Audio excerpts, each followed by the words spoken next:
Good afternoon, and thank you for joining today's webinar, A Second Look, Building and Leveraging Social Capital Among TANF Participants to Improve Employment Outcomes 2.0. We are very happy to have a wonderful slate of expert presenters to discuss this important topic with you today. My name is Carol Mizuguchi, and I am a Family Assistance Program Specialist at the Office of Family Assistance, and I will be facilitating today's webinar. This webinar offers us an opportunity to share the latest ideas, models, and practices around the development of social capital among low-income families. Recently, the importance of social capital is being recognized and utilized and practiced to draw upon social connections and relationships to enhance economic well-being among low-income families. Research has demonstrated that social capital provides valuable assets to families as they move out of poverty. Our conversation today will focus on understanding which practices are being used successfully and how these models can be implemented with TANF families. In what ways can TANF agencies work to develop social capital among their participants? These are some of the questions. And what partnerships are most helpful to provide these opportunities for participants? This webinar was designed as a two-part series. This is the second in the series. To listen and view the first in the series, visit the Peer TA website at www.peerta, and that's one word, .acf.hhs.gov. As I mentioned earlier, we're fortunate to have these wonderful presenters to help us guide the conversation today about social capital. Throughout the presentation, you will have an opportunity to ask questions through the chat box in the bottom left corner of your screen. We encourage you to ask questions, and if your question is for a specific presenter or program, please be sure to specify that. If we do not get to everyone's questions, we will provide a Q&A that will appear on the Peer TA website, along with a transcript and audio recording of today's webinar. During the webinar, there will also be a series of polling questions that will appear on your screen. Please answer each by clicking on the radio button next to your selected response. And doing so will not only help us guide the discussion, but it will also share additional information that may inform your practice. So let's get started. We will first hear from Ms. Wanda Walker, who is the Director of Program Excellence at the Jeremiah Program, in which she oversees program development, design, evaluation, and process improvement. The Jeremiah Program utilizes a successful strategy for transforming families from poverty to prosperity, 2 generations at a time, and it seeks to develop social capital among their participants as part of their model. And after Wanda, we'll hear from Tracy Bale, who's the Chief Officer of Workforce Development, Employment, and Transformation at the Tennessee Department of Human Services, which is currently operating a 2-generation program model that purposely emphasizes developing social capital amongst participants.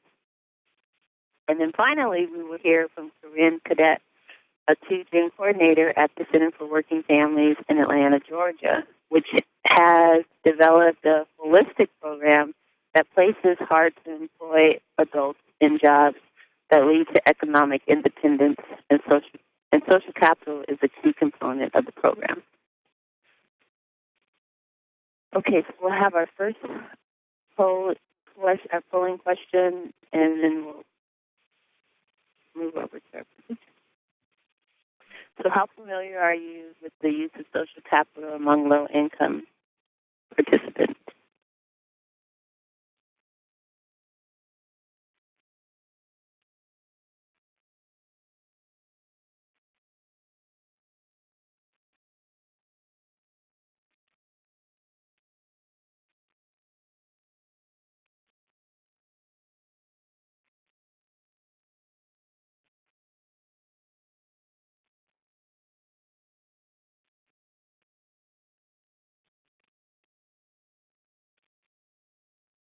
Okay, so it looks like most of the folks on the phone are at least familiar with the concept, but not currently implementing.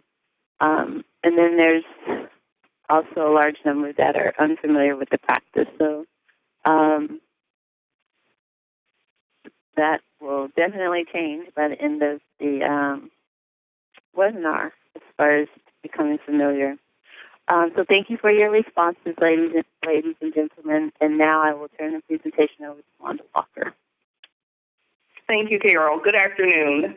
It is a pleasure to be able to provide you with some insight about social capital and what we do here at Jeremiah program. What I will do today is give you an overview of our program and then talk specifically about how we have interwoven the concept of social capital into our programs and services. So what you see on the screen is our program model. It is one that we've been using for 18 years in working with single low-income moms. Our holistic approach begins with establishing a supportive community, which is the circle that you see in the middle, helping determined young women to pursue a career track college education.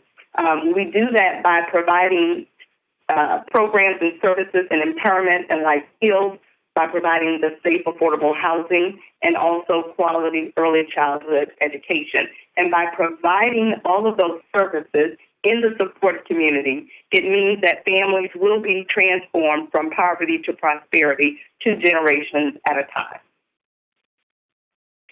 So just a quick look at our model. So we provide safe, affordable housing. We have campuses in Minneapolis and St. Paul. This is a photo of our St. Paul campus. The apartments come fully furnished. It's campus-style housing. Our residents pay no more than 30% of their income for rent. All of our locations are located near educational institutions. We look at employment opportunities, public transportation, and also a secure, supportive environment when we decide to expand. This is a picture of our Minneapolis campus. We have 39 units. It's close to downtown, and it is right across the street from the Minneapolis Community and Technical College, and over 75% of our residents here attend Minneapolis Community and Technical College. We also have a campus out in Austin, Texas. This is phase 1, where we built 4 duplexes in collaboration with the Guadalupe Neighborhood Development Corporation. And this campus is near Austin Community College. We are very happy that we will be opening our doors in October of 2016 with an additional 35-unit campus that also has the on-site child development center, which will be serving 55 to 60 children. We also have sites coming up in Fargo-Moorhead, where we're looking at building a 21-unit building, and then we also have a pilot that we just ended in Boston, which has a non-residential component. So when you look at Jeremiah families, the families that we serve are living below the poverty level. They're dependent upon public assistance. We serve 60 to 70% women of color. 70 to 80% of the children are of color. The average age right now is 25 for the mothers, and the average age of children is 3. The children's profiles that we work with, they are aged between 6 weeks and 5 years. 5% of them have been diagnosed with a special need. 60% have seen the abuse of drugs or alcohol in the home, and 30% have witnessed violence or experienced it. A candle that lights another candle doesn't lose its light, but the light shines brighter throughout the world. And that is kind of how we think about social capital at Jeremiah program. So when you think about, we talk about the Jeremiah sisterhood. When we actually designed the program back in the early 90s, we did it by doing a series of focus groups with single low-income mothers who were trying to further their education. And we asked them, what is it that you need in order to complete your education or to make that process a little bit easier? And through all of those focus groups, 100% of the women talked about being isolated and not having the support they needed. And by that, they meant someone who could encourage them, someone who could be cheerleaders, someone who could really believe in them as they were trying to believe in themselves in order to make a better life for them. They really described their environments and their friendships as keeping them stuck, and they felt like they didn't have any access to new opportunities. Most women described family and friends who discouraged them when they talked about their dreams and their aspirations. And so from that, we actually designed Jeremiah program with that in mind.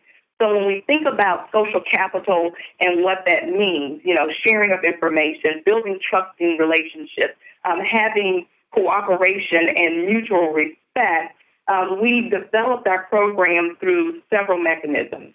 The first is the empowerment cohorts.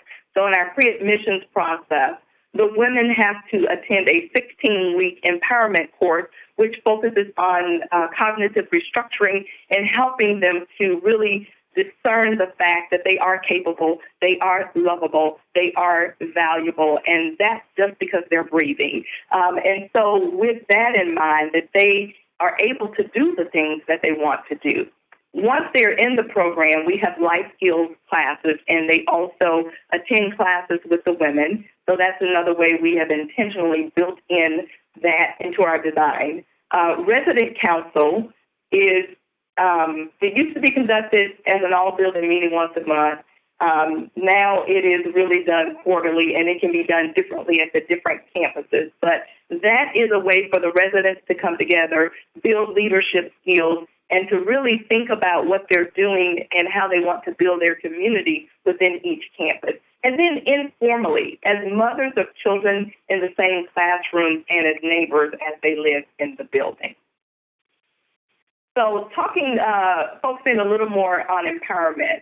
So when women come to the program, sometimes because they've had relationships where they don't feel like they have been getting what they need or that there's not this mutual sharing of information, we really focus on our empowerment classes to help build their capacity, to help them think about how they control their states of the mind internally. So we talk about locus of control, what they have control over, personal accountability. We're working with them, changing their thought patterns from being a victim to becoming a powerful woman, your powerful self, and recognizing that internal power enables us to function at the peak of our capability. So as they're coming through these classes and they're doing a lot of self-reflection, it's a really intense process where the women are beginning to build the process of getting to know each other, building the skills that they need in order to move into the building and have those relationships and have them be meaningful in a way that really does build social capital. Empowerment helps the moms, and it's so important at Jeremiah that all of our staff actually goes through empowerment as well, but it helps them to find the best solutions to problems at home and work. So maybe prior to coming to Jeremiah, they may have responded negatively in a situation at work or at home or within the community where they learn different techniques to stop, think about their beliefs, their actions, and then be able to move forward, helping them to get along with others because they're not defensive anymore. They learn to really think about the responses and who they are and not really looking at others' opinions of them and letting them be the driver of their behavior. They recognize the choices that they have in every situation, and they're thoughtful and considerate about those decisions. And then the bottom line is helping our moms really believe that they can be happy with just being themselves and also transferring that to their children. So as they come through empowerment, not only are we doing that on the front end, but as they're going through the program, we're always challenging the moms to use their empowerment skills. So they are learning to accept responsibility for behavior, demonstrating honesty, accountability, and avoiding blame, which all goes to building healthy relationships as they are interacting with each other and each other's children as they're moving into through the program. So in life skills, the classes give the moms the opportunity to present solutions to real issues that they're facing every day. So as the moms are going through their programs, they're going to school, they're working, they're learning how to be great parents, they're improving upon what they already know about being parenting, they can come to this class and really talk about it and have it be real time and relevant to them. It allows them to openly express themselves in ways that may not always be possible in other settings. And then we have resident council, which develops and supports a sense of community among Jeremiah participants. So as I stated, from the first time that we started the program, we've been listening. And at each of our graduations, we have the moms to get up and speak. And they always talk about the sisterhood that has been developed in Jeremiah program. Recently, we have a board member who is a graduate who did a reflection for us at our national board meeting back in June.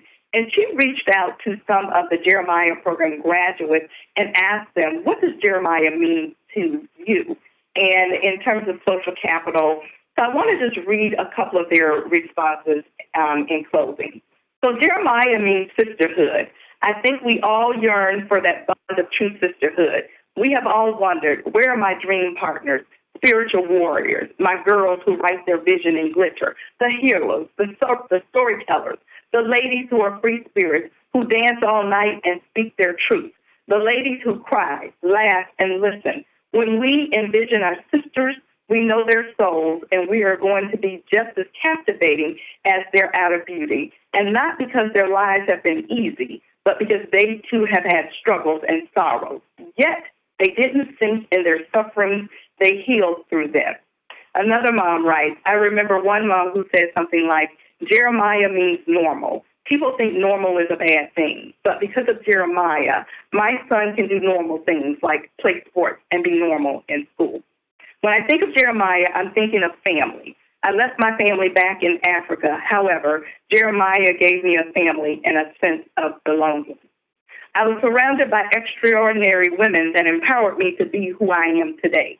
These women included not only my neighbors, but also the wonderful, loving staff. Whenever I was having a day, good or bad, I knew I could sit with Joan, Audrey, Kathy, or Vicki, and they would always listen. I was never a bother to them, and they loved my son just as much as I did. That always touched me. So as women are living in community, they are building social capital by exchanging information. They are supporting each other. If they have different class schedules, the women are willing to pick up one child from the Child Development Center. I've seen moms who have an early schedule agree to take another parent's child down to the Child Development Center so that she could have the schedule that she has. So that is a part of the social capital that is formed when the women are developing loving, trusting relationships and are able to help each other. And we do it very intentional. And so with that, I will end my presentation. Thank you. Thank you very much, Wanda. So now we have our second poll question. And the question is, does your program currently offer services that encourage participants to leverage their social capital?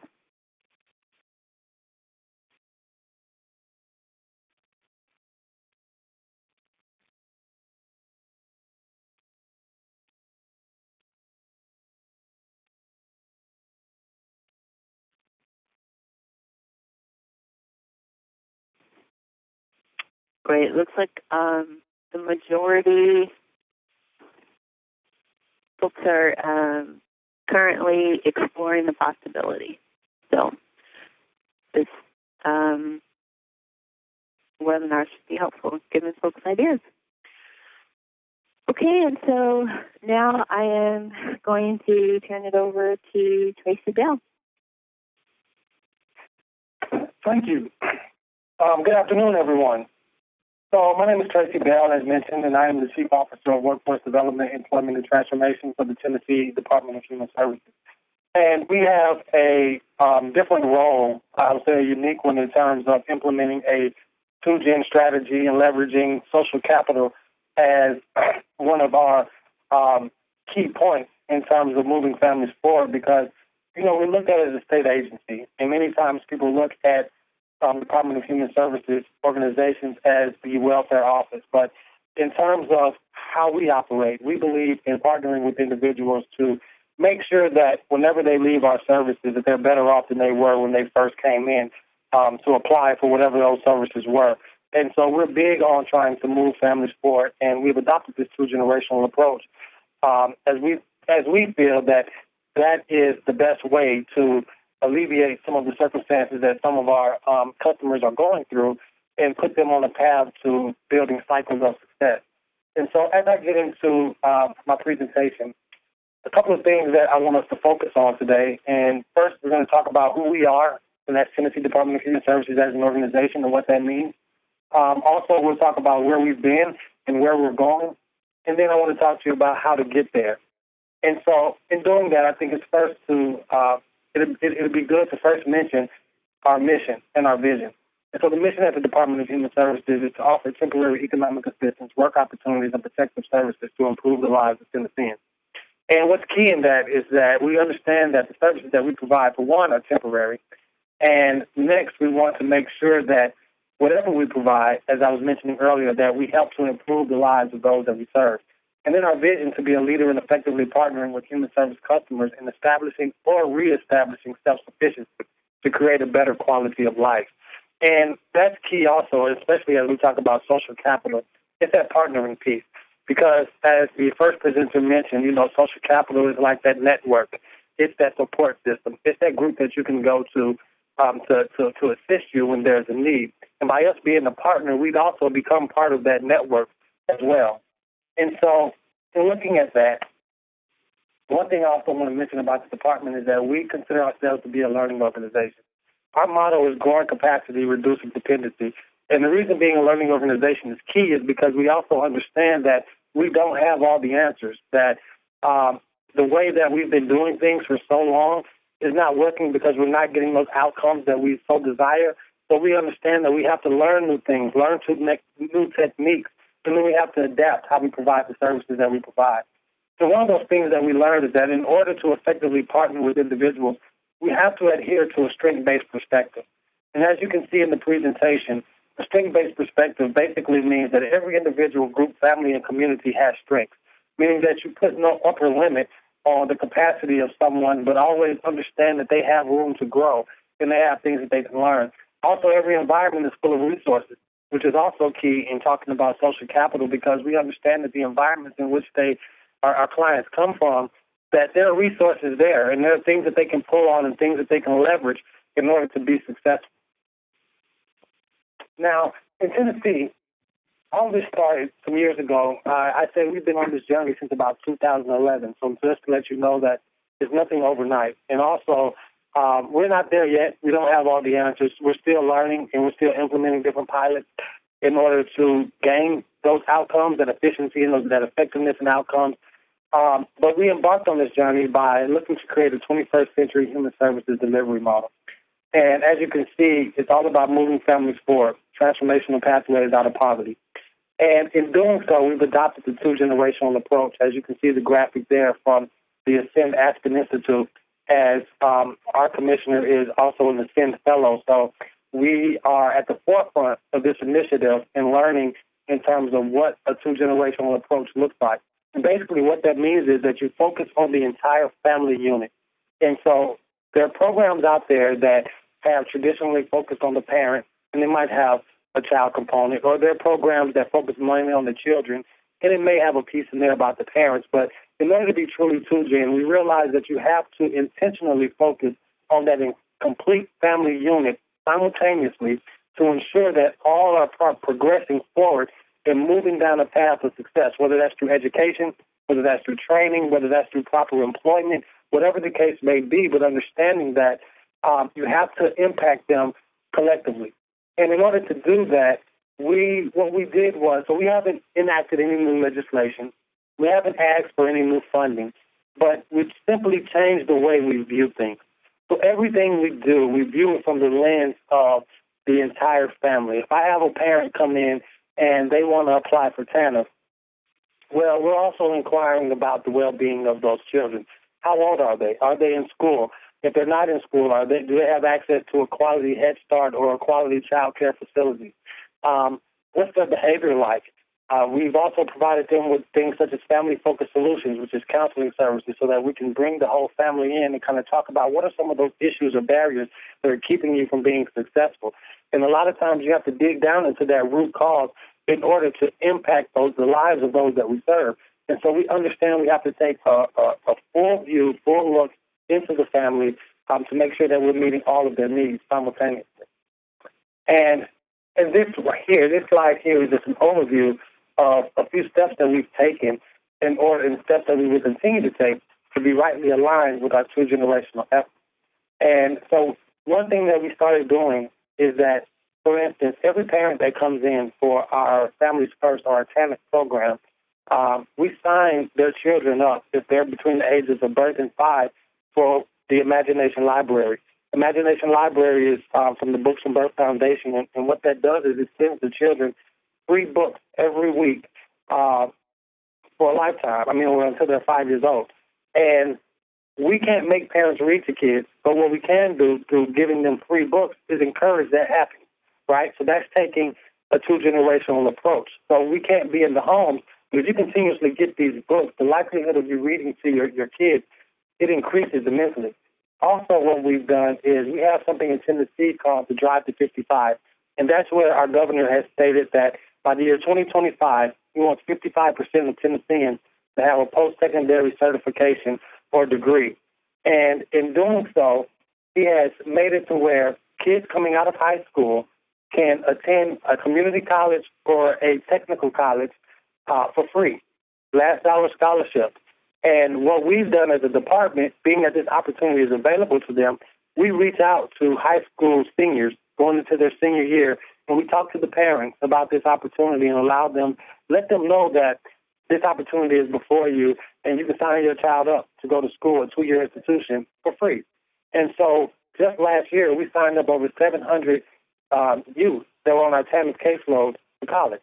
And now that's something that we didn't have to do, and it's something that didn't take any extra staff, it didn't take any extra money. It just took a commitment to making sure that we provided our families with the opportunities that were before them. And so this is just an overview of some of the things that we've been doing in Tennessee to move towards this goal. Now, getting into our two-generational approach, it must be noted that our goals for this approach is to improve educational progress, improve economic support, improve social capital, which we're here to talk about today, as well as improve health and well-being. Now, we've adopted what we call 4 key components for 2Gen, and that's what you see in front of you. If you are familiar with the Ascend Aspen Institute's model for 2Gen, they have 5 levers, and theirs are because they separate early childhood education and post-secondary education and employment. But what we've done is we've combined the education piece together with post-secondary and early childhood. So we have 4. And this is the framework for how we intend to move families forward. So every family that we come in contact with, we look at them in terms of how are you doing from an educational perspective? Is there something that we can assist with that? What economic supports do you need? Have you received them? What other supports can we provide? How's your overall health and well-being as it relates to brain science-informed practices or just overall health and well-being? Because what we understand is that when we talk about moving people towards self-sufficiency can mean many things to many different individuals. So it's all about what's best for you and your family, and health and well-being is a key part of that. And then last but not least, of course, social capital. And we do understand that having that network, having that support system, having that group of individuals that you can lean on as a support system is very key and vital. We've talked to some customers who have gone through the programs and have experienced different things, and it's one thing to note that there was a customer that said, when they went home to their community, everyone was saying, well, you're different.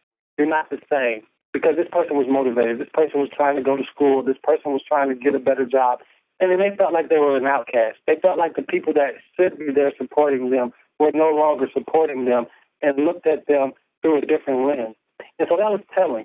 That let us know that we need to create a new network, because what happened to this particular individual was they decided to quit the program and quit that new job that they had just received so that they could be back in the situation that they had come from, just so they could fit in that environment. And that was very troubling. And so we understand that there has to be some type of network or safety net for these individuals to be able to rely on to help them move forward collectively. And so that's where social capital comes into play. And it's huge in making sure that individuals have the support and the resources that they need. And so in looking at social capital, this is a quick definition on what that means. And as you can see, it's a key success factor of the two-generation approach. Many years of research have shown that social capital manifests as peer support, contact with family, friends, and neighbors, participation in community and faith-based organizations, school and workplace contacts, leadership and empowerment programs, use of case managers or career coaches, social networks such as cohort models, and learning communities and mental health services. Such support appears to be a powerful component in programs that help move families beyond poverty. Social capital builds on the strength and resilience of families, bolstering the aspirations parents have for their children and for themselves. And so that's a quick overview of what social capital is and what that looks like. And that's what we're embarking to do here in the state of Tennessee. Now, I also would be remiss if I didn't say that this is something that we are piloting, because we don't know how it's going to work, because we don't have a lot of baseline evidence. And so what we're calling this is an action research project. And basically what action research is that you come up with a solution to a problem and you implement it, but at the same time, you're looking at the results and you see what's happening, you see what's taking place, and if necessary, you go back and you tweak and you do something different. Or if it works, you continue on and you take it to scale. And so that's basically what we're doing here. And as you see, this is just an overview of what action research is. That is a dual commitment to study a system while at the same time collaborating with members of the system and changing it in what is regarded as a desirable direction. And so that's really what we're focused on here. Now, our hypothesis is we feel that if we change how we deliver the services and how we interact and engage our customers, it'll yield better overall outcomes for the family unit. And so that's the hypothesis that we're working on. And we feel that this shift, this change in how we do things, and this new lens in which we're looking at things will, in the long run, bring about better outcomes for the entire family.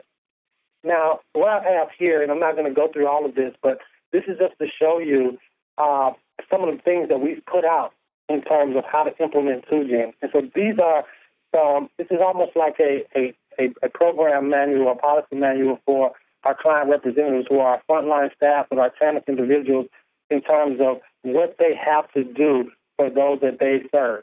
And at the bottom, the last bullet, it talks about they have to coordinate regular coaching sessions with clients and their family, as well as ongoing frequent contact with community agencies, strategic partners as needed to ensure goal progression and address any issues pertaining to reaching full potential. So that's a key step. That's meeting with the clients and their families, making sure that the families are on board, getting everybody on the same page and working with them holistically to get those outcomes. Also, on here, we talk about the orientation and the assessments and what that looks like. But it goes on to the next one where we look at the last bullet where we say client reps are to establish monthly meetings with caseloads to establish a social network and to allow the customers to learn from each other throughout the process. And so what we've done is we've looked to shorten their caseload. So in our pilot, what we've done is we've assigned a smaller group of cases to this frontline staff so that they're more manageable and that they can bring them all in together and work with them together. And what you see at these meetings are individuals sharing resources. If a one parent is having trouble with one thing, they tell them what's worked for them, and they offer up suggestions. If a parent is having trouble picking up a child from school, others step in and they come to the rescue, because now you form this network of individuals that they have each other's back. And that's what it's all about when you talk about social capital. And that's the lens that we're looking at it from in Tennessee. And so what we're trying to do is grow capacity and reduce dependency for those that we serve. And we're looking to bring them together. So not only can they learn from each other, but we can learn from them in terms of the policies and the practices and the things that we enact on behalf of those that we serve. And so lastly, I'll just leave you with that it's a mind shift.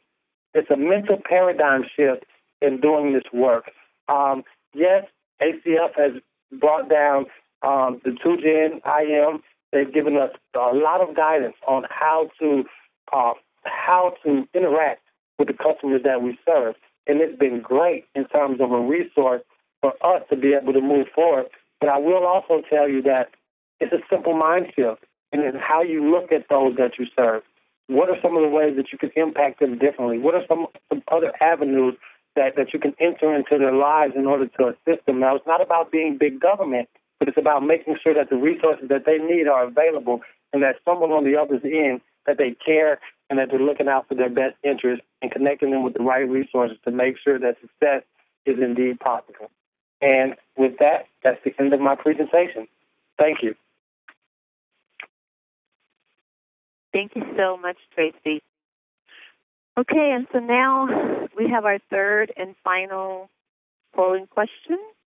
So the question is, does your program encourage participants to support and communicate with one another through opportunities such as mentoring, job clubs, support clubs, or support groups, and group cohort training?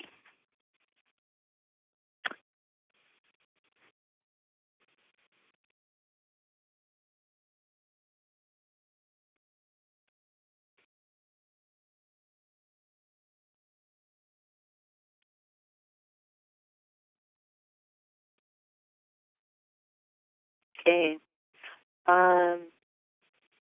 So the majority of the folks, it's no. So, great. It'll be interesting to hear more about that during the discussion portion of our webinar.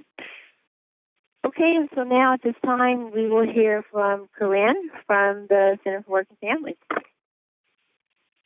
Good afternoon. It's definitely a pleasure to be here with everyone and to continue the conversation of building and leveraging social capital with our participants. The two presenters before me have shared a lot of information. So what I will do is more so discuss what our agency, the Center for Working Families, what we do, and then how maybe that information will be of benefit to you. The Center for Working Families has established what's called a leadership cohort in terms of approaching the social capital initiative. And that is a joint venture between our agency, the Center for Working Families, and Children's Arms, which happens to be our early learning education program.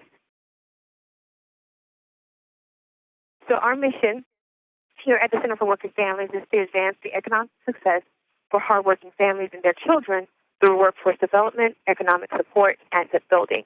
We believe that every family and individual is able to improve their lives through economic and career success.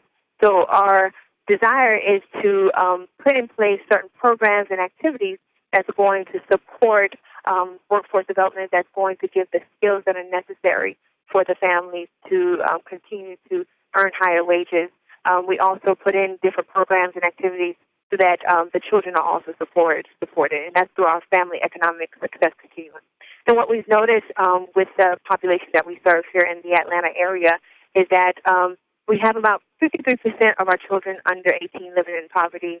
We also have 47% of the families that are living in poverty, and the unemployment rate is about 13%. Our families that we serve have a lot of barriers that we try to overcome and try to put the right support tools in place so that they can overcome those, such as literacy. We have quite a few of our parents who have child care issues, so in order for them to go to work, they need child care. So that's one of the reasons why our agency partnered with the Sheltering Arms in order to be able to overcome that barrier. We also see that transportation is an issue. So a lot of our partners and a lot of the agencies that we try to connect our participants with are within the metro area where they can use public transportation in order to get to their location of employment. And we also see that criminal background is also an issue where we have 40% of self-reported information where criminal history is an issue that's preventing them from being able to gain and maintain employment.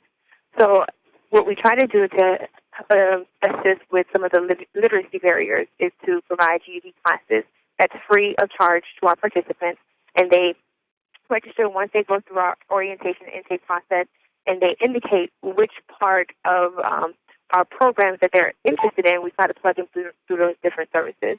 For our participants that are unemployed, we have them go through our job readiness boot camp, so where they will gain the necessary soft skills to be able to, prepare themselves for the workforce, whether it's resume writing or job search or interviewing skills, dress for success. We try to put those initial soft skills in place during job readiness. And then we have some hard skills programs, such as our construction ready program that participants can undergo in order to earn wages as well. That construction program is it's a skills-based program where they actually learn and get certain certifications in the construction area, in the construction industry. So we try to make sure that they are ready for employment right out the gate after completing that program. We also have a generations program. Our generations program is more retail and customer service based, but it's also a hard skills based program as well. And they go through that process to be able to be employed in the retail and customer service industry. So our partnership with Sheltering Arms, which is housed on the first floor of our elementary school, is in the network, in the Educare network, where they offer full year-round weekly child care Monday through Friday, 6:30 a.m. to 6:30 p.m. for the children 6 weeks, also through pre-kindergarten. So our children that are, the parents that are being served here can have their children going straight to the Early Learning Academy so that they can receive child care while the parents are being employed. And that partnership has really assisted a lot of our families from not only maintaining employment, but also advancing in their employment as well. In our two-generation framework, when we look at the families that we serve, we look at a holistic approach of not only workforce development, but we also have a system of care approach where we try to provide a health navigator and mental health services to our parents. We offer family coaching and parent capacity building through our different parent engagement workshops, including the leadership cohort and some of the parent engagement activities that are offered on the Sheltering Arms campus. And again, the High Quality Early Learning Academy through Sheltering Arms allows us to be able to serve the families holistically through a comprehensive set of support services. Now, as I mentioned earlier, the child care is one of the ways that we provide support to our families, and that is obtained through a child care subsidy. So our agency, the Center for Working Families, is the one that initiates that subsidy, and we go through an application process. We go through an intake process to make sure that based on the area that we're serving, the NPUC area here in Atlanta, we can actually offer that service. All the participants who are receiving that subsidy go through a monthly coaching session with their coaches, and our coaches are not case managers. They are staff members who walk with participants based on goals that are set together. So we have what's called a bundling of services where our staff here at the Center for Working Family, as well as staff at Sheltering Arms, will meet with the parents, discuss where they feel they are according to their bridge, and I'll show that to you later. And then based on where they are, we try to set goals so that the families can then mobilize upwards into a success.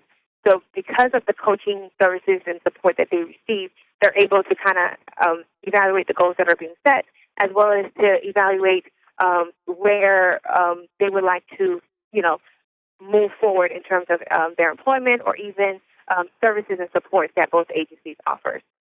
We also, through some of our supportive services, offer advocacy for our participants through transportation assistance, rental assistance, and assisting them with expungement of criminal records.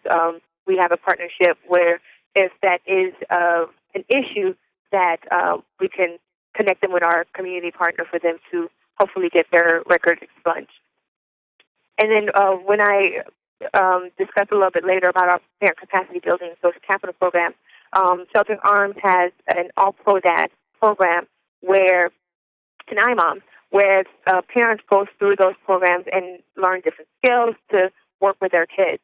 Our leadership cohort, which is offered here through the Center for Working Families, is services and workshops based for parents. It's led by the parents, and the whole point of that is to make sure that the parents feel that they have an avenue to be able to advocate for themselves within both agencies. So what we desire through our leadership cohort is to increase the social capital of participants through education and practice, and to provide an incentive to support the continued success of participants as they navigate through the bridge. I had mentioned earlier about a bridge, and so what we utilize is this tool, is our assessment tool, that participants will look at the different pillars, which it may be hard to see on your screen. There are different pillars on the bridge, and in each area they identify where they see themselves, their housing situation, their health and well-being, their educational attainment, their saving and debt goals, career, their earning levels, as well as any issues with child development or child attendance at our Early Learning Academy. So based on those areas, families set goals. So the leadership cohort analyzes and uses that information to be able to facilitate certain workshops that are geared towards what the majority of the participants are identifying. So, for example, if they see that housing, home ownership is a priority for a lot of our participants, getting facilitators to come into our workshops to present on home ownership. If savings and debt happens to be an issue, we can have a financial company come in and talk about finances, how to look at your credit report and what does it mean. If they're interested in any social networking activities or even mental health services, we can have somebody come in as well to present on that information. So we created an incentive program for the leadership cohort where there are different quarters where we've identified different pillars to focus on. So the first quarter is identifying on health and well-being, where the families really want to, they want to eat healthier, they want to live healthier, they want to exercise and learn about nutrition. So part of the incentive is to not only facilitate the workshops, but to also give them a little bit of a motivation to continue to participate in those workshops. So maybe something like a fitness training stipend, doing what's called a tinnitus body screen composition. And what that does is it tells you the age of your body so that you can hopefully start working towards eating healthier as well as exercising more. Fitness store gift cards. So these are different incentives. So we look at the different pillars to see what goals we're trying to set and then what incentives we can utilize in order to encourage and motivate the participants to participate. And what I want to say about this, the leadership cohort, is that this is led by participants, whether they are what we would consider alums whose children have moved on to kindergarten or active participants. These are moms, these are dads who are currently in our programs receiving our child care subsidy, who also have children in the Early Learning Academy at Sheltering Arms, and they are actively participating on both campuses. So they tell both agencies how they would like to be supported.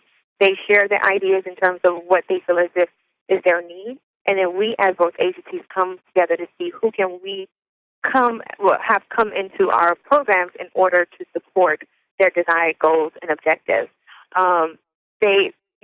The parents decided that they wanted social connections. They wanted to be able to work with other parents more and figure out what's going on and how to navigate, additional child care, how to navigate school for the children. So they wanted to be able to be a voice with other parents. They wanted to also increase, their community. They wanted to be able to say, hey, we want to be in a safe community, and we have a group of parents who are taking our streets back, are taking our communities back.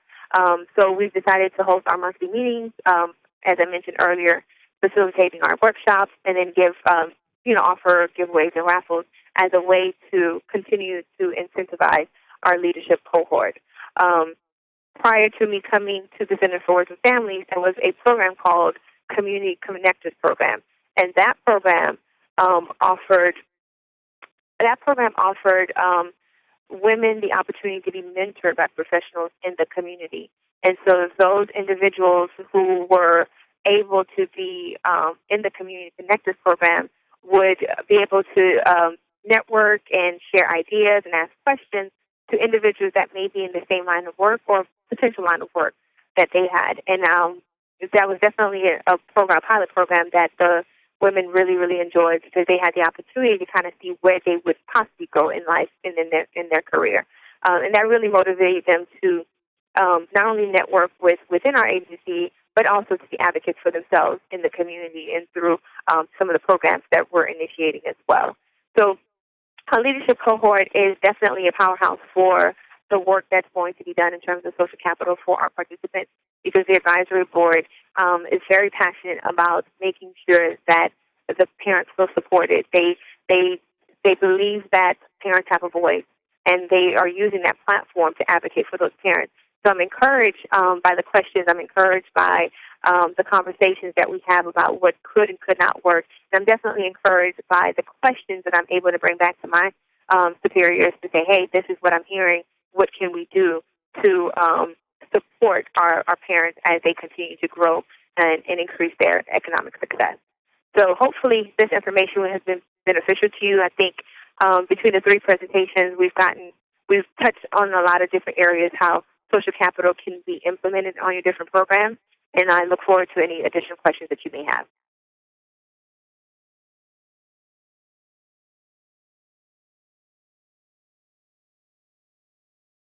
Thank you very much. I'd like to just say thanks to all of the presenters.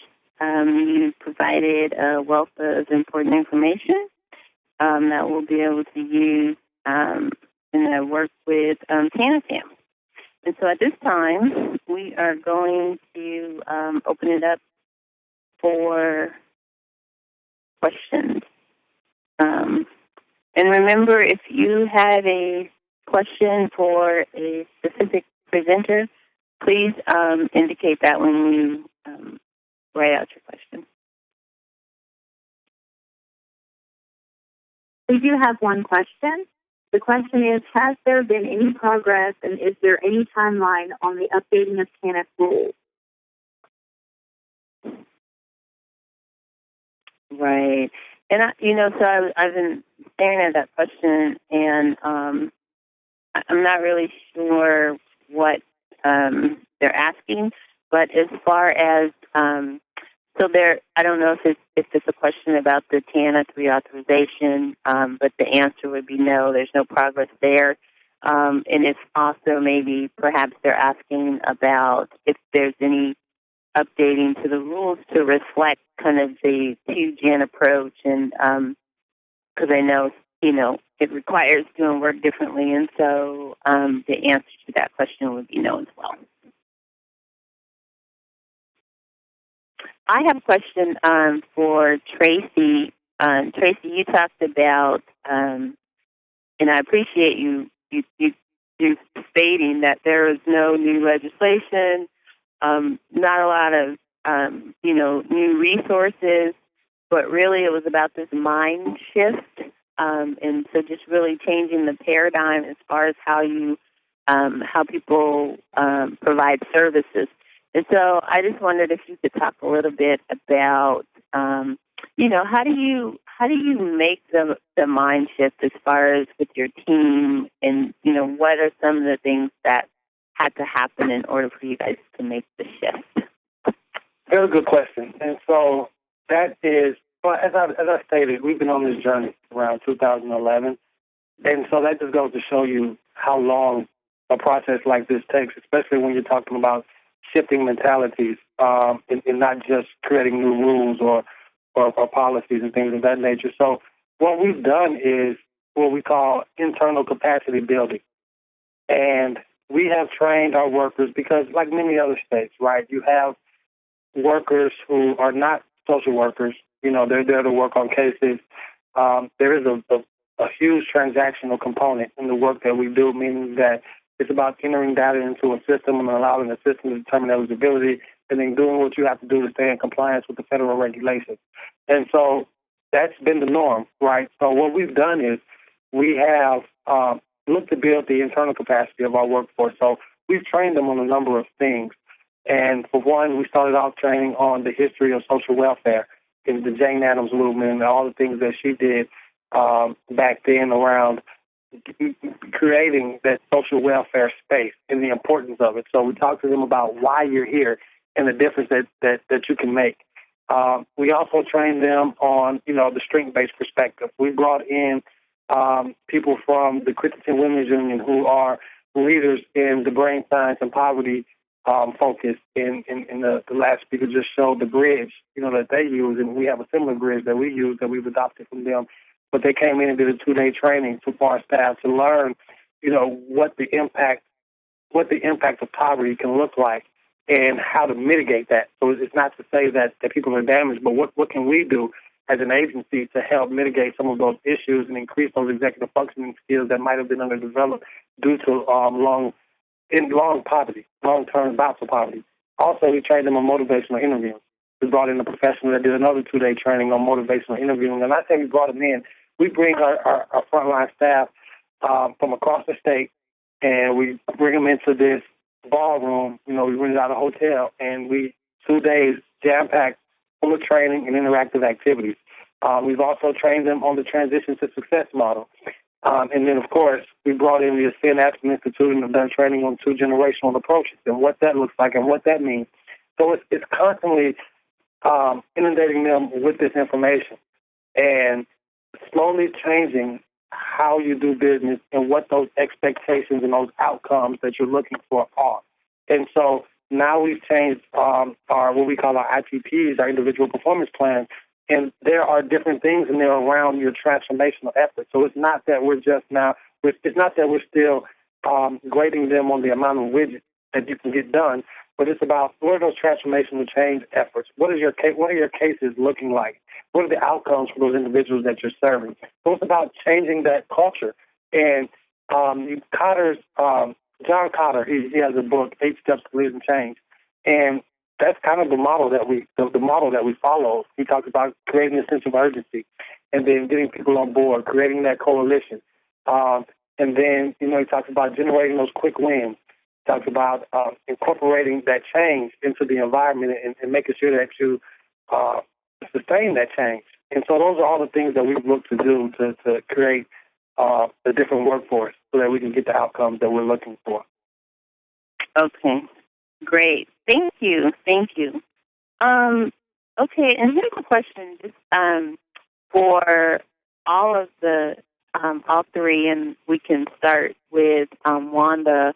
Just thinking about what advice do each of you have for TANF programs interested in developing social capital among their program participants? I think I would have to piggyback on what Tracy has really emphasized, and that is your staff has to believe that the participants or the customers or whatever you call them can.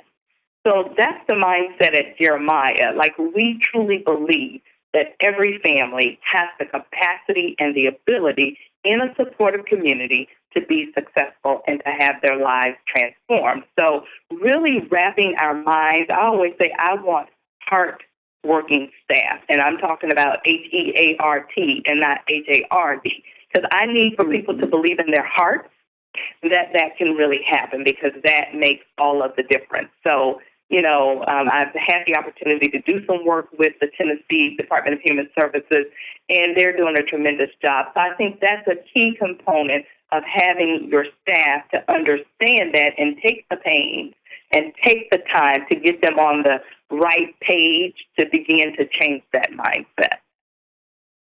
Great. Corinne, any advice for TANF programs interested in developing social capital? Yes, definitely piggybacking on what Wanda stated and what Tracy stated. I think it's also important to have the participants, have the clients be the initiators of whatever is done. So whether it's a focus group, whether it's a pilot group, to kind of hear exactly what they would like to see. Because I think oftentimes in programming, there's a need, or from the agency perspective, there's a need, and we try to meet that need, but sometimes the need that we see may not necessarily be the need of the actual client. So understanding that as well. And that for our agency, we've gone through a coaching training for all of our staff, where our coaching model, similar to what Wanda just said, is that we believe that all of our clients are naturally creative, resourceful, and whole. And that's a mind shift as well, is understanding that they are resourceful, that they're creative, and that whole piece. Is that whole may not necessarily be perfect, it may not necessarily be fully gainfully employed, but whole means that they may not necessarily need anything that we may see from our point of view. Understanding that and helping them to move according to where they feel as if they are at. So I think having those mindset shifts will definitely help the program. Okay.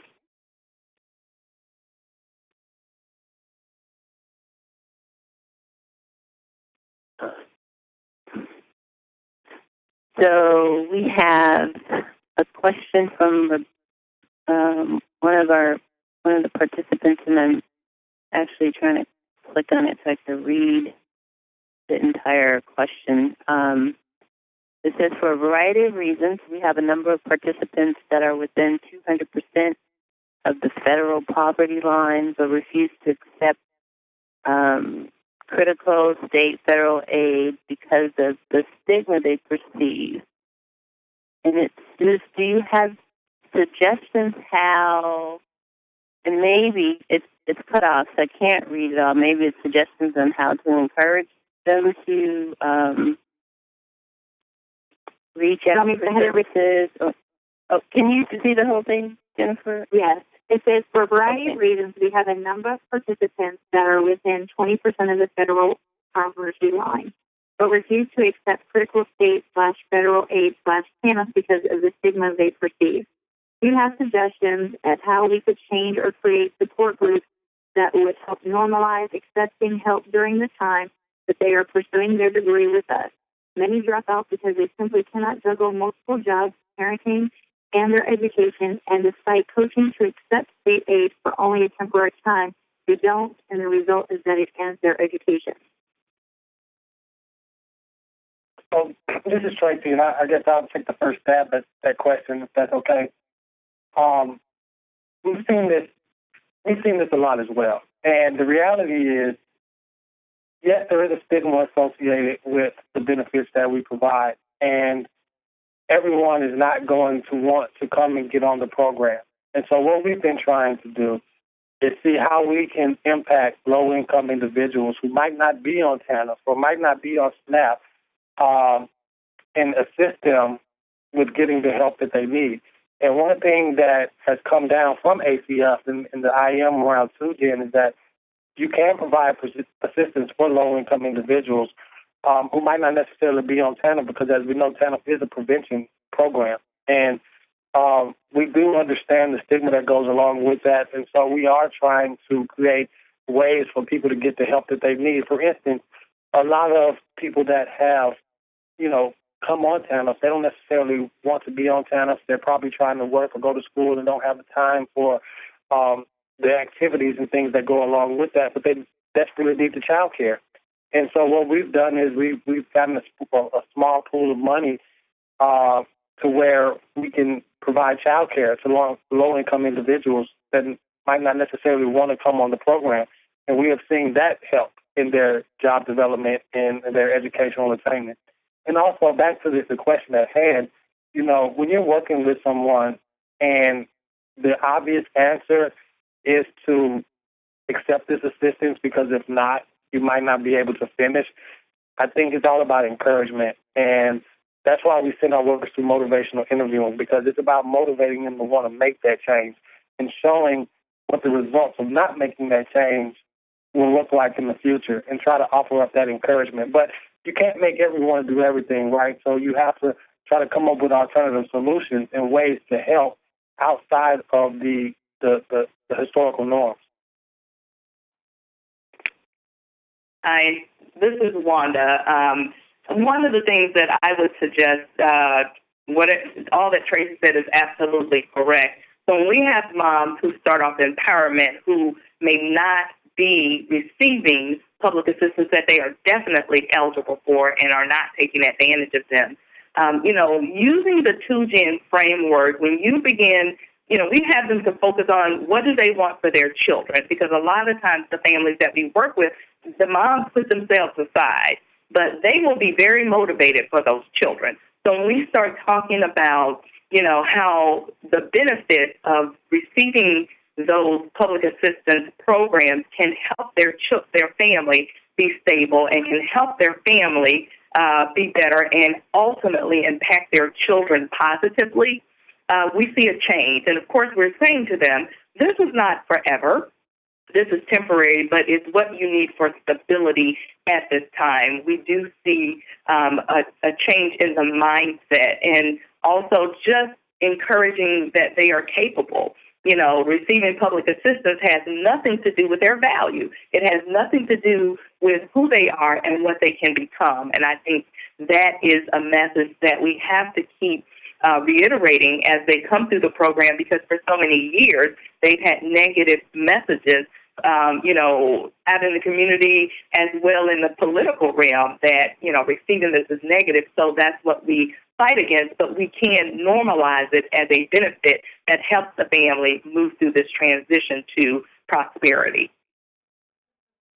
And this is Corinne. And what I would add is if you have, especially for your programs, maybe a few of your clients or participants that have really worked, the programs enough that they can speak to the benefits, and how they came in and how they left, that may help you to be able to get other participant buy-in, whether it's through your orientation or maybe a newsletter or something, that they can actually hear it from someone who's actually lived it as well. That usually helps our agency. It's that word-of-mouth piece that really gets people to come and participate in what you have to offer.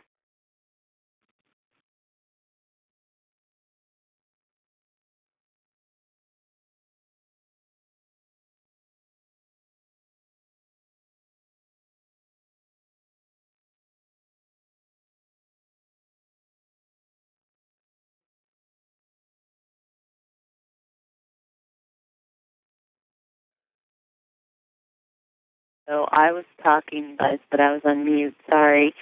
I'm just wondering, too, for the panelists, if a question, just if you guys could talk about how you address some of the challenges of helping participants develop social capital. I know that when listening to and then being very familiar with Corinne's program and then listening to Wanda, some of it was kind of organic, like it grew out of the needs.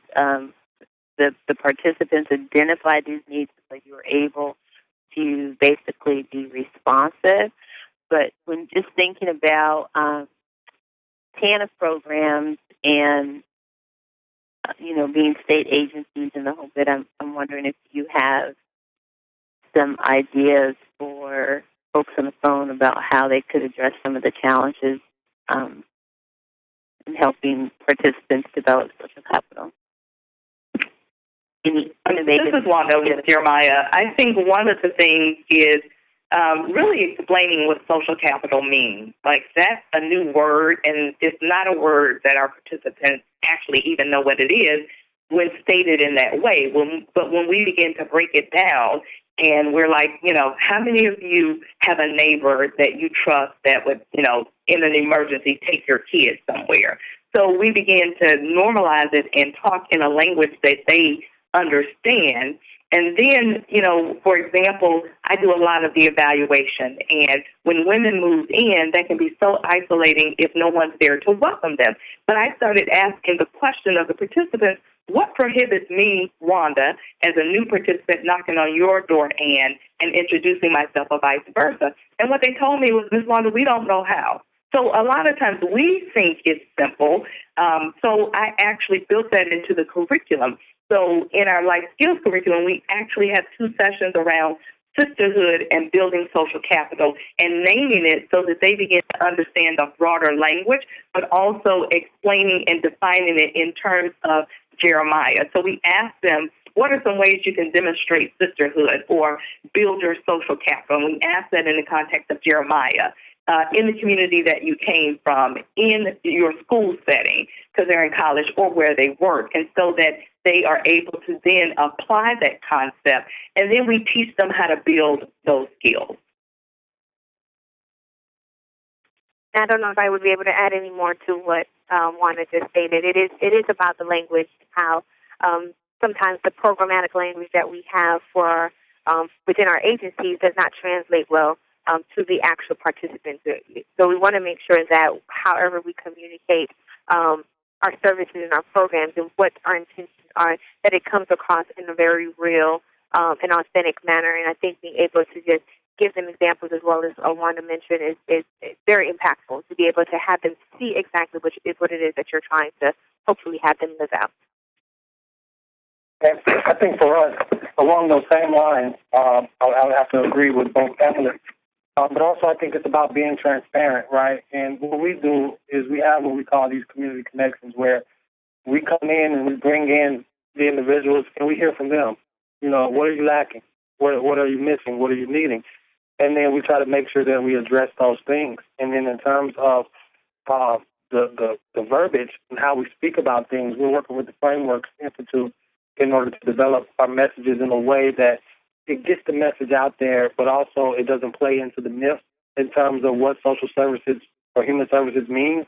But we also go through this exercise with all of our partners so that we're all speaking the same language. So it's not just our agency, but it's the contractor partner that we have out in the community that's working with them. And so we're all speaking the same language and breaking it down under the same terms. So let them know what this means and what the benefits of them are.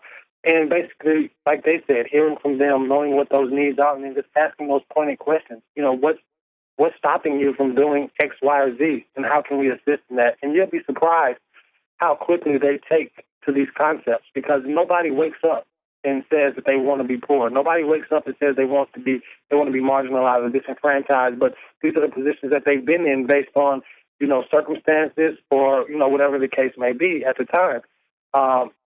And the response has been overwhelming in terms of the participants and their ability to adapt and take on some of these new concepts in hopes of achieving better outcomes. Can I just add something to that? You know, because being a state organization and receiving that funding, you want outcomes. The state wants to see outcomes. The federal government wants to see outcomes. And I can tell you the families that are learning how to improve their social capital, each year we have anywhere from 10 to 12 graduates, which may not sound huge, but women are working on their degrees here. So they're here with us 2.5 to 4.5 years, and we follow them for up to 5 years, and they're pointing back to the social capital and the resources that were opened up to them and them learning how to access the resources. That helps them to stay self-reliant once they're outside of Jeremiah. So when you make the commitment on the front end to focus on social capital along with some of your other program services, you will see good outcomes.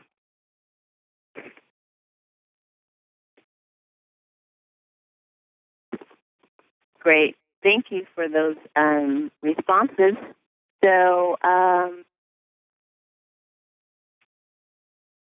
we still have time for a few more questions if any of the participants have any questions.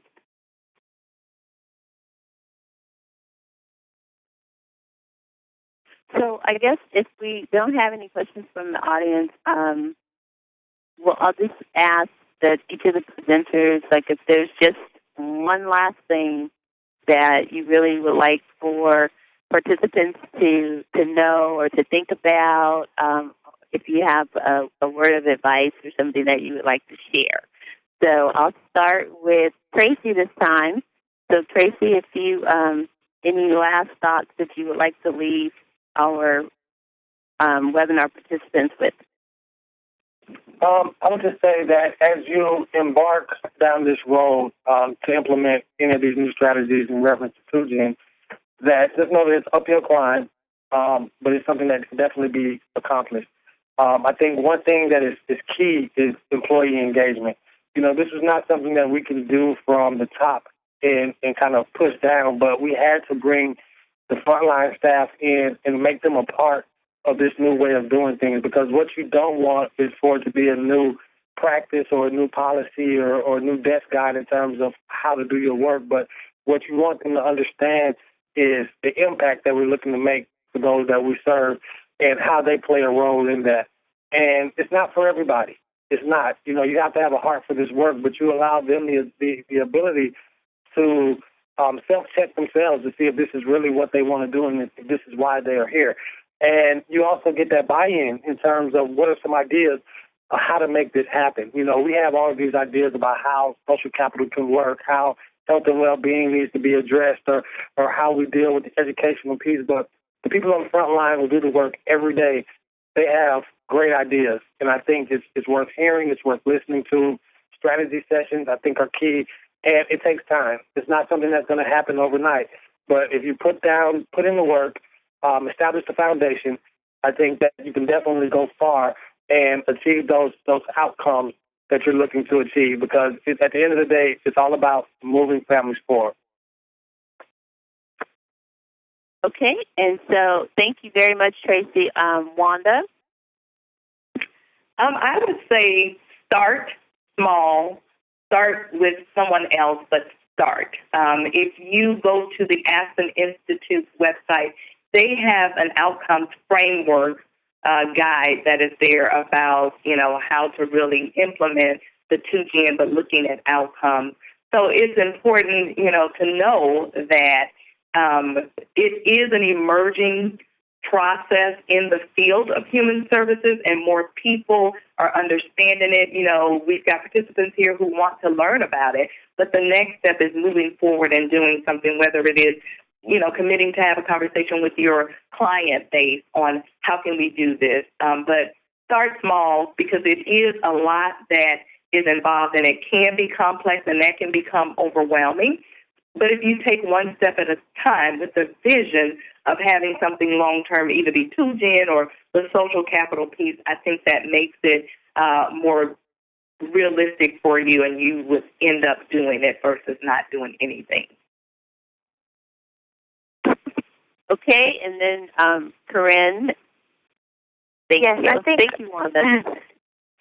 I think one of the great things that I think all the participants who are on this call have taken, the great step, is you decided to educate yourself about social capital. And I think that continued education will definitely help open your mind and help you in the trajectory that you're going to.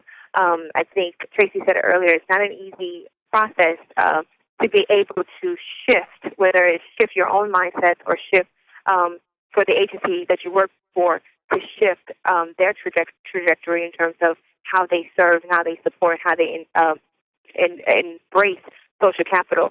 So don't be discouraged when, the progress that you've made seems like you're taking a couple of steps back. Continue to ask the questions, continue to reach out to other organizations, such as the ones that are here, who have been doing the work to get some additional information in terms of how you can possibly do your work better.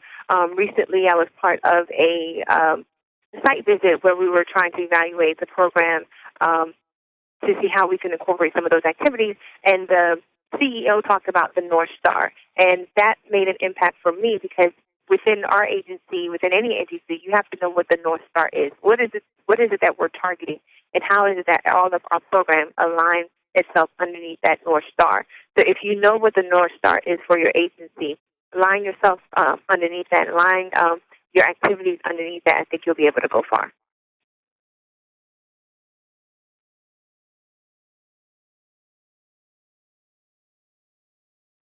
Okay, thank you so much. Again, I want to thank our panelists, and thank all of the folks on the phone that are going to participate in the webinar. I would also just like to remind the participants that a transcript and audio recording of this webinar will be available shortly on the Peer TA Network website, which is at www.peerta, and that's one word, .acf.hhs.gov. And then also, as always, we would like to hear from you about future webinar topics. So if you have thoughts and ideas, please share those ideas with us. Send us send your ideas by email to peerta@icfi.com.